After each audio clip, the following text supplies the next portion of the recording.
Hi అండి. ఈరోజు వచ్చి సబ్జా లెమన్ డ్రింక్ అండి. ఈ సబ్జా లెమన్ డ్రింక్ ఎలా తయారు చేయాలి అనేది నేనైతే ఈ వీడియోలో మీకు వివరంగా చూపిస్తానండి.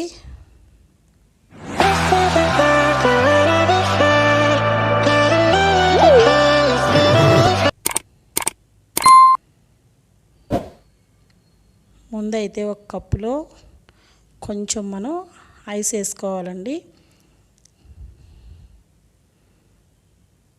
తర్వాత ముందుగా నానబెట్టుకున్న సబ్జా గింజలు నేనైతే 2 స్పూన్లు తీసుకుంటున్నాను.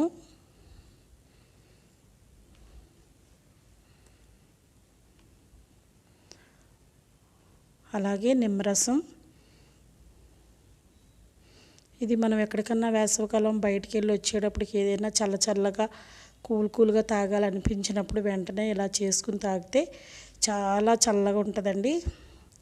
వెయిట్ లాస్ అవ్వాలనుకునే వాళ్ళు మాత్రం ఇందులో గోరువెచ్చని నీళ్ళలో సబ్జాలు వేసుకుని, నేనైతే ఐస్ వేసానండి. ఐస్ మాత్రం వేసుకోకూడదు, గోరువెచ్చని నీళ్ళే వాడాలి. తర్వాత నేను షుగర్ వేస్తున్నానండి. మీ దగ్గర తేనె ఉంటే కనుక తేనె వేసుకోండి. తేనె వేసుకుని గోరువెచ్చని నీళ్ళలో సబ్జాలు వేసుకుని మనం కనుక ప్రతిరోజు మార్నింగ్ కానీ ఒక గ్లాస్ తాగేమో అని అంటే తప్పకుండా వెయిట్ లాస్ అయితే అవుతామండి.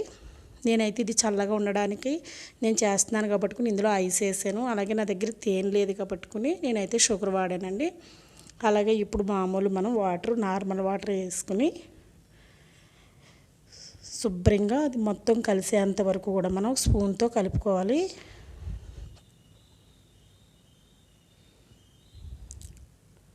అంతేనండి, ఎంతో టేస్టీగా ఉండే సబ్జా లెమన్ జ్యూస్ అయితే రెడీ అయిందండి.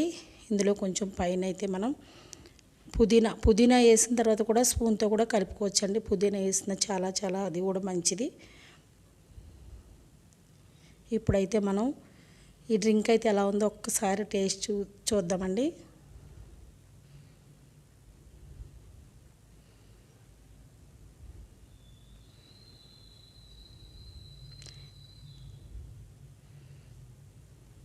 వేసవికాలంలో మనం అన్నం కూడా తినాలనిపించదండి, ఏదైనా కూల్గా తాగాలనిపిస్తుంది. అటువంటప్పుడు ఏదైనా ఒకసారి అయితే ఐస్ పర్వాలేదు, కానీ రెగ్యులర్గా మనం తాగాలనుకునేటప్పుడు మాత్రం ఐస్ అయితే వాడకూడదండి. కుండ వాటర్ ఉంటే అది వాడచ్చు.